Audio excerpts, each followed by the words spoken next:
ఆ స్టేజ్ పై ఒక చిత్రం ఆవిష్కృతం అవుతుంది. ఆ చిత్రం ఏమిటో ఎవరిదో మనం చూడాలి.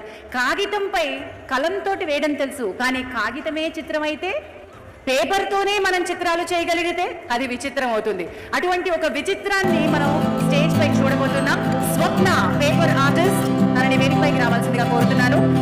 స్వప్న